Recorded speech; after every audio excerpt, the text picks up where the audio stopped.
Hello বন্ধুরা, welcome to আরকে sports. আশা করি তোমরা সবাই সুস্থ ও ভালো আছো।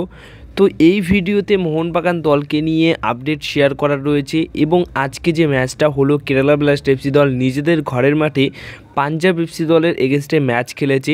তো সেই ম্যাচ হারার পর কিন্তু পয়েন্টস টেবিলে বিশাল বড় পরিবর্তন আসলো এবং আইএসএল লিগ শিল্ড জেতার জন্য কিন্তু মোহনবাগান দলে একটা সুবিধা হলো কেরালা ব্লাস্ট এফসি দল এই ম্যাচ হারাতে। তো কী দিয়ে কী সব হয়েছে বিষয়টা সবই আজকে শেয়ার করব। তো প্রথমত বলে দিচ্ছি, কেরালা ব্লাস্ট এফসি দল অবশ্যই নিজেদের ঘরের মাঠে ম্যাচ খেলেছে। পাঞ্জাব এফসি দলের এগেনস্টে 3-1 গোলে ম্যাচটা হেরে গেছে।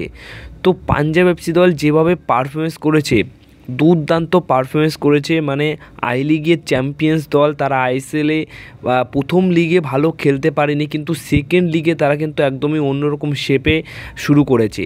কারণ যে কোনো দলকে টেক্কা দিচ্ছে। এর আগেও একটা ম্যাচ খেলেছে, তারা কিন্তু হাই স্কোরিংভাবে জিতেছে এবং এই ম্যাচটাও একটা হাই স্কোরিং ম্যাচ হয়েছে, যেখানে 3টে গোল দিয়েছে কেরালা ব্লাস্ট এফসি দলের এগেনস্টে পাঞ্জাব এফসি দল। বুঝতেই পারছো যে আক্রমণভাগে মাধি তালাল, তারপর উইলমার গিল, এরা যা খেলছে, দুর্দান্ত খেলছে। সেরা টপ লেভেলের কিছু বিদেশি প্লেয়ার কিন্তু এই পাঞ্জাব এফসি দলে রয়েছে। আর ডিফেন্সে একাই একটা প্লেয়ার লম্বা বিদেশি রয়েছে, ডেমন টকস, তিনিও কিন্তু সেই খেলছে। তো সব মিলিয়ে পাঞ্জাব এফসি দল 14 ম্যাচে 14 পয়েন্ট নিয়ে ইস্ট বেঙ্গল এফসি দলকে টপকে গিয়ে 9 নম্বরে চলে আসলো। আর সবচেয়ে বড় কথা, এখন তাদের কাছে কিন্তু বিশাল বড় সুযোগ চলে আসলো, কারণ তাদের উপরে থাকা 6 থেকে 8 অবধি যে 3টে দল রয়েছে, বেঙ্গালুরু, তারপর জামশেদপুর, নর্থ ইস্ট, এদেরও কিন্তু খুব একটা বেশি পয়েন্ট নেই।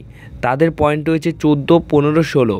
আর পাঞ্জাব এফসি দল কিন্তু 14 ম্যাচে 14 পয়েন্ট নিয়ে 9 নম্বরে চলে আসলো। তো তাদের কাছে কিন্তু বিশাল বড় সুযোগ রয়েছে টপ 6-এ কোয়ালিফাই করা বা টপ 6-এ জায়গা তৈরি করে নেওয়া লিগ শেষ অবধি।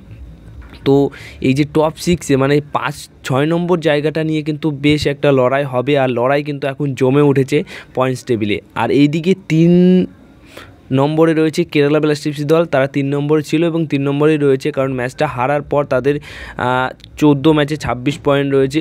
তারা যদি এই ম্যাচটা জিততে পারতো তাহলে 2 নম্বরে চলে আসতো 14 ম্যাচে 29 পয়েন্ট নিয়ে, কিন্তু জিততে পারেনি, তাই তাদের পয়েন্ট লস্ট, মানে 14 ম্যাচে 26 পয়েন্ট নিয়ে 3 নম্বরেই রয়েছে। এদিকে তারা মোহনবাগান দল থেকে 2টো ম্যাচ বেশি খেলেছে তারা। তো সেই ক্ষেত্রে মোহনবাগান দলের কাছে কিন্তু একটা বড় সুবিধা চলে আসলো, কারণ আগামী 2টি ম্যাচে মোহনবাগান দল যদি পয়েন্টস কালেক্ট করতে পারে তাহলে কিন্তু কেরালাকে টপকে গিয়ে 3 নম্বরে চলে আসবে এবং 2 নম্বরেও কিন্তু আস্তে আস্তে চলে আসার মতো জায়গায় চলে আসবে।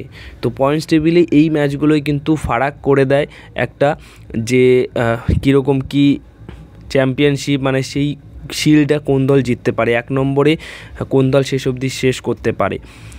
এবার সবশেষে যে আপডেটটা শেয়ার করব সেটা হচ্ছে ব্রেন্ডন হামিলকে নিয়ে কিন্তু রীতিমতো একটা খারাপ খবর রয়েছে। সেটা হচ্ছে ব্রেন্ডন হামিল 20 তারিখের আগে কোনোরকমভাবেই পুরোপুরি সুস্থ হয়ে উঠতে পারবে না।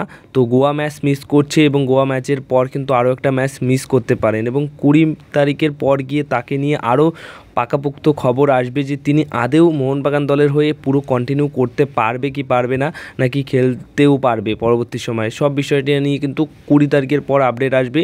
তো এটা নিয়ে কিন্তু কোচ হাবাসও বলে দিয়েছেন যে তাকে গোয়া ম্যাচে পাওয়া যাবে না। তো সেটাই হচ্ছে, এবং গোয়া ম্যাচে পাওয়া যাবে না বলতে মোটামুটি গোয়ার যে আক্রমণ ভাগ রয়েছে সেখানে কিন্তু সমস্যায় পড়তে পারে মোহনবাগান দল তাদের ডিফেন্স নিয়ে।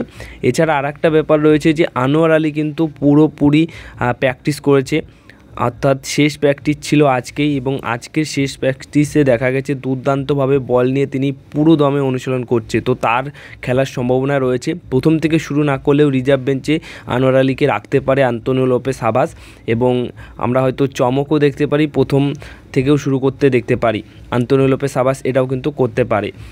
তো এই ছিল কিছু আপডেট। যদি ভিডিওটা ভালো লেগে থাকে তাহলে ভিডিওতে লাইক, শেয়ার, কমেন্ট করো আর চ্যানেলটিকে সাবস্ক্রাইব তোমরা করে নিও।